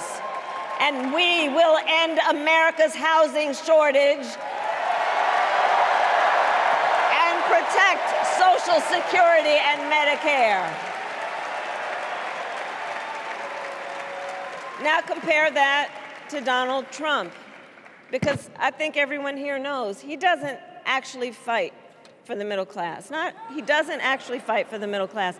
Instead, he fights for himself and his billionaire friends.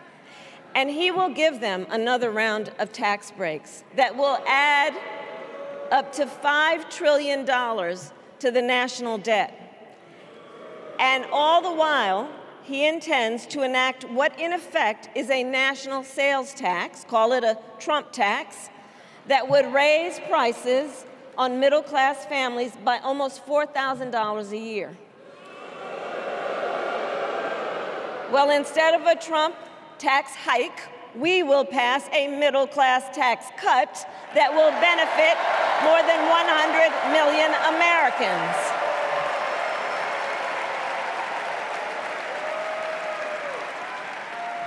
Friends, I believe America cannot truly be prosperous unless Americans are fully able to make their own decisions about their own lives, especially on matters of heart and home.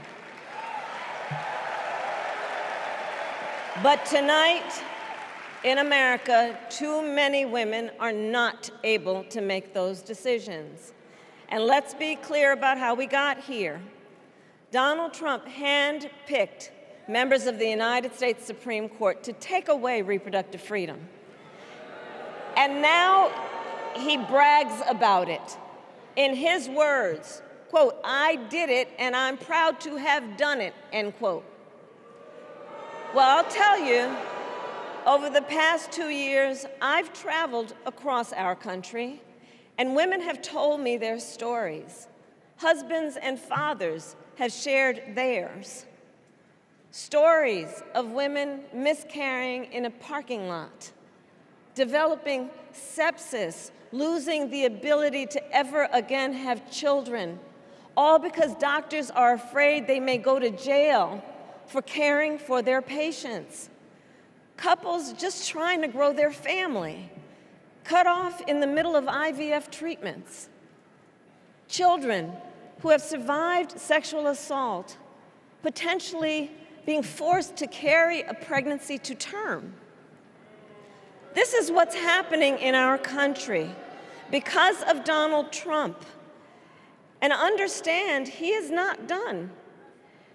As a part of his agenda, he and his allies would limit access to birth control, ban medication abortion, and enact a nationwide abortion ban with or without Congress. And get this,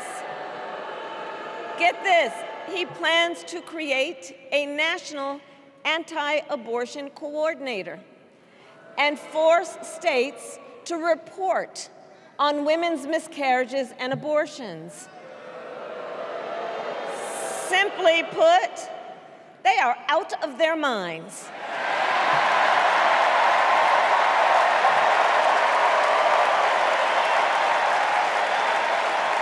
And one must ask, why exactly is it that they don't trust women?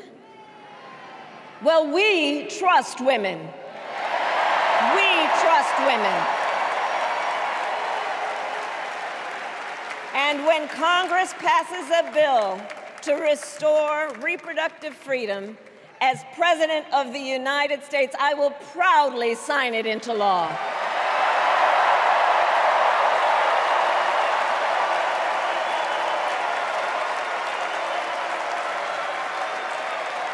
In this election, many other fundamental freedoms are at stake. The freedom to live safe from gun violence in our schools, communities, and places of worship. The freedom to love who you love openly and with pride. The freedom to breathe clean air and drink clean water and live free from the pollution that fuels the climate crisis. And the freedom that unlocks all the others, the freedom to vote. With this election, we finally have the opportunity to pass the John Lewis Voting Rights Act and the Freedom to Vote Act.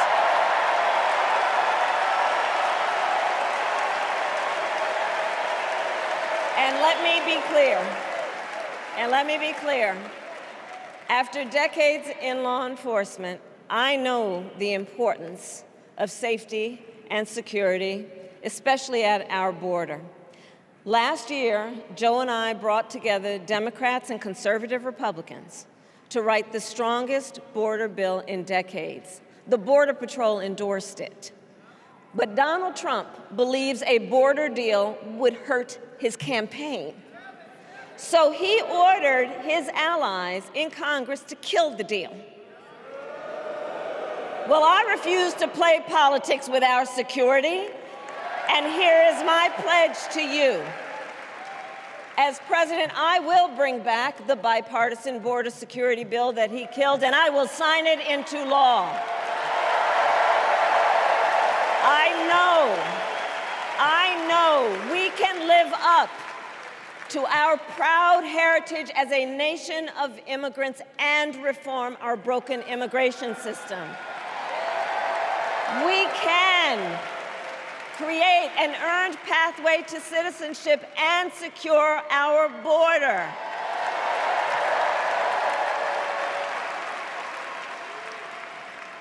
And America, we must also be steadfast in advancing our security and values abroad.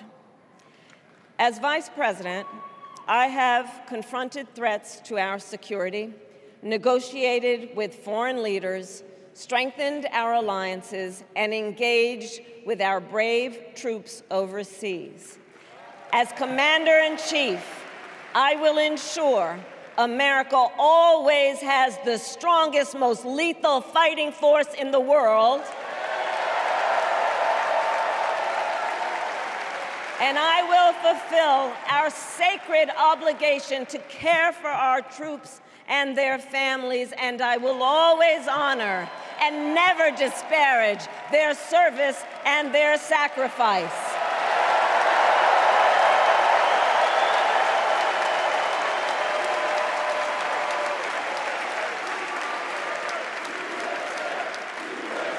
I will make sure that we lead the world into the future on space and artificial intelligence, that America, not China, wins the competition for the 21st century, and that we strengthen, not abdicate, our global leadership.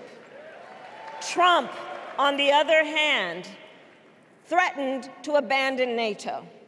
He encouraged Putin to invade our allies, said Russia could, quote, do whatever the hell they want. 5 days before Russia attacked Ukraine, I met with President Zelensky to warn him about Russia's plan to invade. I helped mobilize a global response, over 50 countries, to defend against Putin's aggression. And as president, I will stand strong with Ukraine and our NATO allies.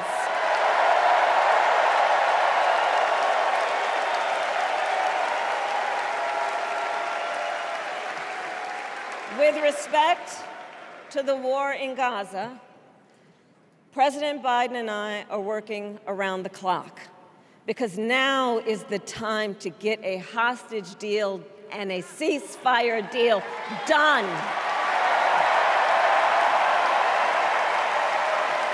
And let me be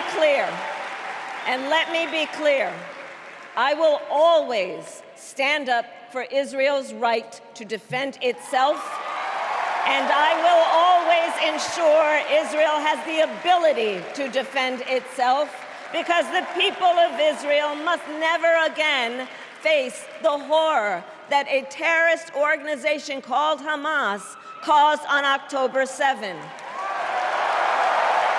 including unspeakable sexual violence and the massacre of young people at a music festival. At the same time, what has happened in Gaza over the past 10 months is devastating. So many innocent lives lost. Desperate, hungry people fleeing for safety over and over again. The scale of suffering is heartbreaking. President Biden and I are working to end this war such that Israel is secure, the hostages are released, the suffering in Gaza ends, and the Palestinian people can realize their right to dignity, security, freedom, and self-determination.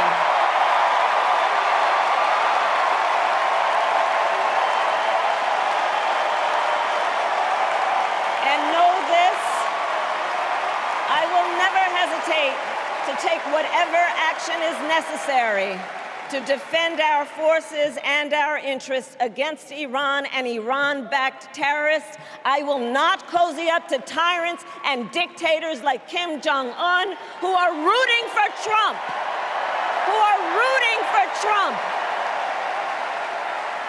Because, you know, they know he is easy to manipulate with flattery and favors. They know Trump won't hold autocrats accountable because he wants to be an autocrat himself. And as president, I will never waver in defense of America's security and ideals, because in the enduring struggle between democracy and tyranny, I know where I stand and I know where the United States belongs.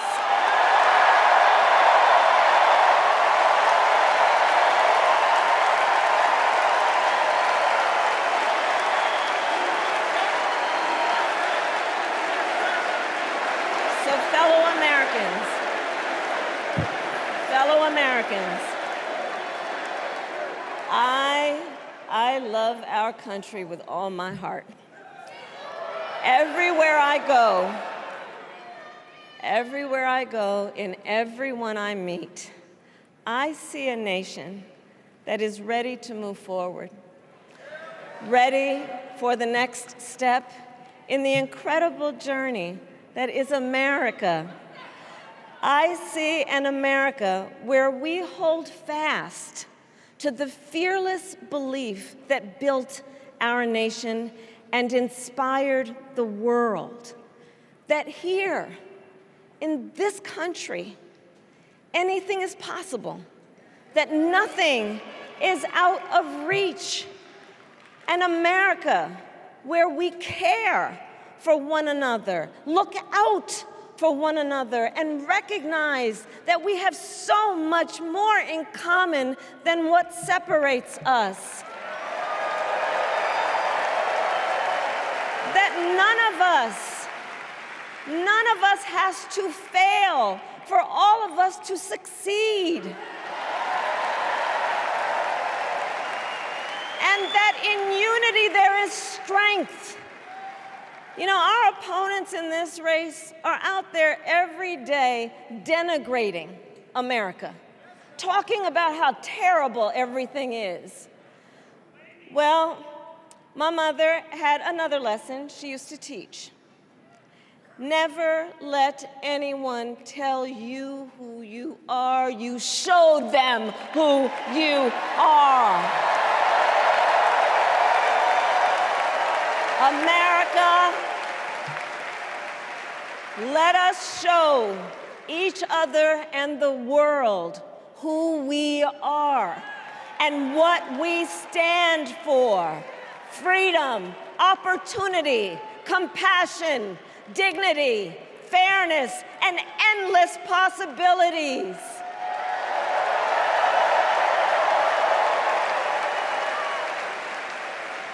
We are the heirs to the greatest democracy in the history of the world.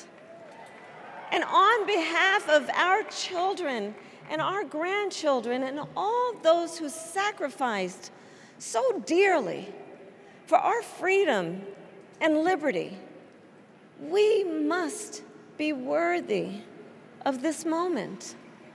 It is now our turn to do what generations before us have done, guided by optimism and faith, to fight for this country we love, to fight for the ideals we cherish, and to uphold the awesome responsibility that comes with the greatest privilege on earth, the privilege and pride of being an American.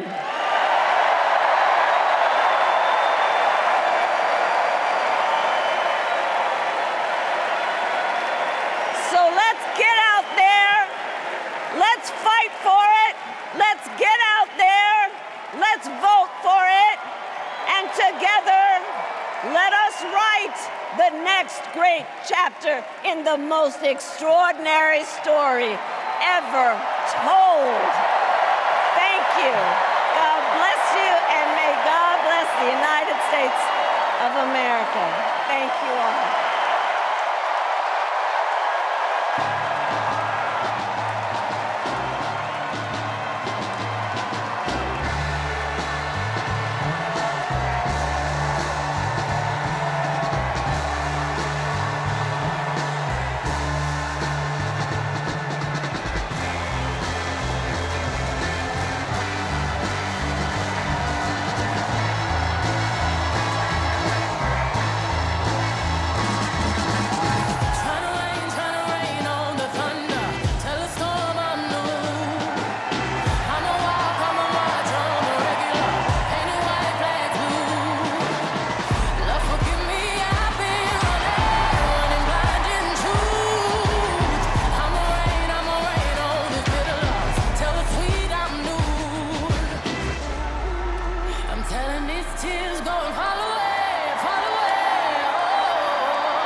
Channel 9 News tell me I'm moving backwards.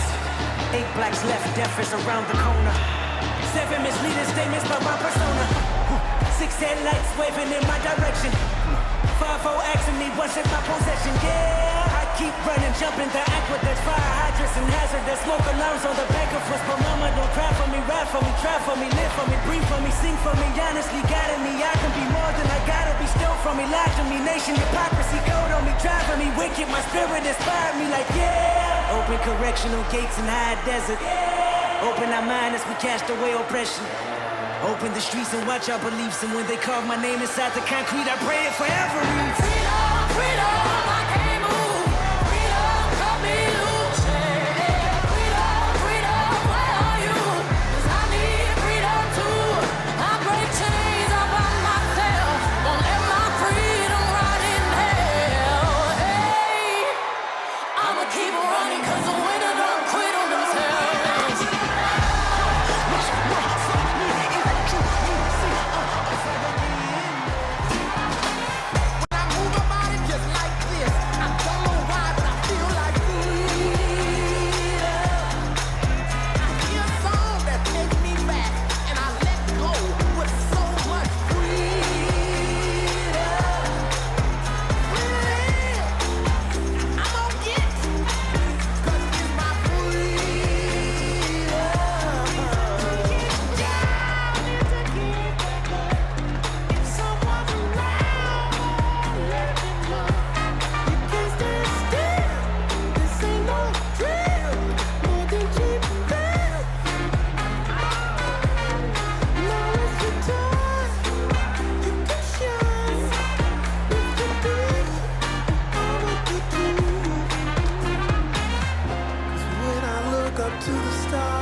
Please stand if you are able for this evening's benediction, offered by Rabbi Lauren Holtzblad and Reverend Dr. Amos Brown.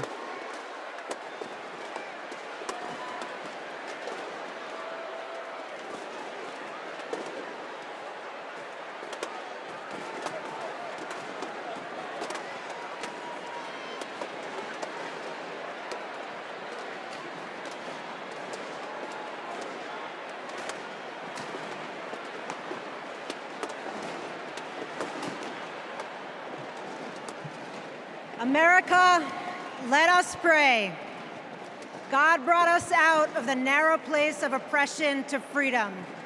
Let's remember the treacherous road our ancestors traveled to freedom, their sacrifice and resolve to bring a better, more inclusive world. We stand on their shoulders to declare, we are not going back.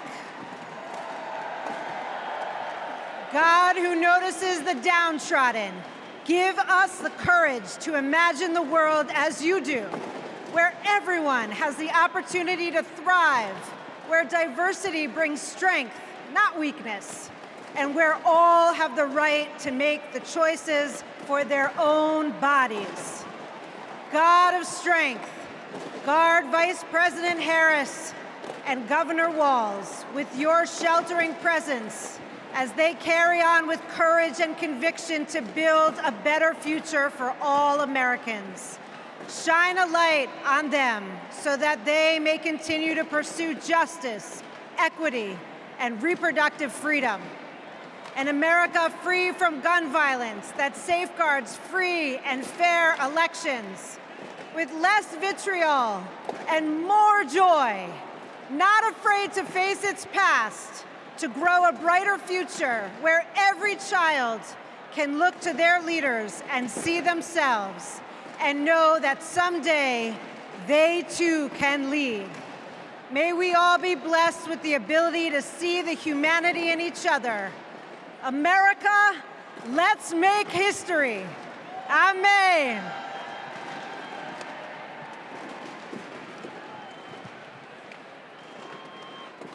As we close this convention, we ask that the Creator bestow blessings on Vice President Harris and Governor Walz, and upon the bright future they will bring to the people of America.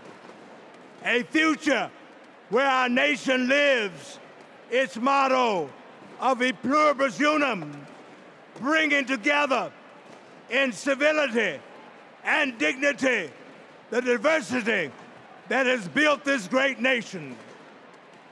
E pluribus unum, one nation that embraces us all, every race, creed, or color, regardless of sexual orientation, gender or gender expression, rich and poor, old and young, urban and rural.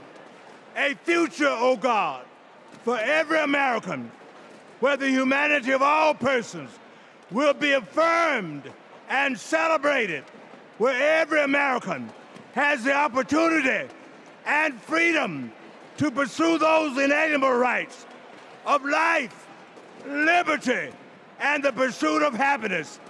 A future, oh God, where we live in peace and joy, where we set aside our rancor and division, where we heal our differences and celebrate our common purposes as one nation, one American community, that great city on a hill that serves as a beacon for all the people and all the nations. This is a journey we begin today, and we pray that the Almighty God will guide us on this path today, tomorrow, and for all the generations to come. Amen and amen.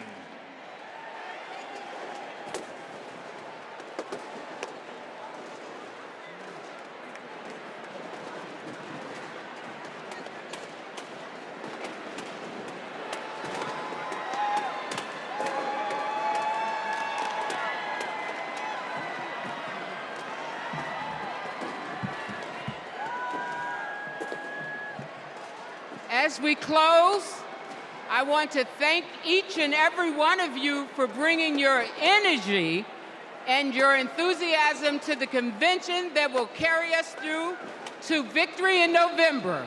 Look around. You're surrounded by people from every corner of the country who traveled here because they believe in our mission. We know that unity is our strength. We know that the issues we've highlighted this week are not abstract. We know what's at stake, and we bring that with us in this beginning. Over the next 75 days, we will mobilize like never before to show America what we as Democrats stand for. Together, we will fight for our rights, our freedom, and our democracy. Together, we will elect Democrats up and down the ballot. Together, we will win. Win that, as we know, we have to further business to come before the convention. I am now proud to adjourn the 49th Democratic National Convention. Thank you, Chicago.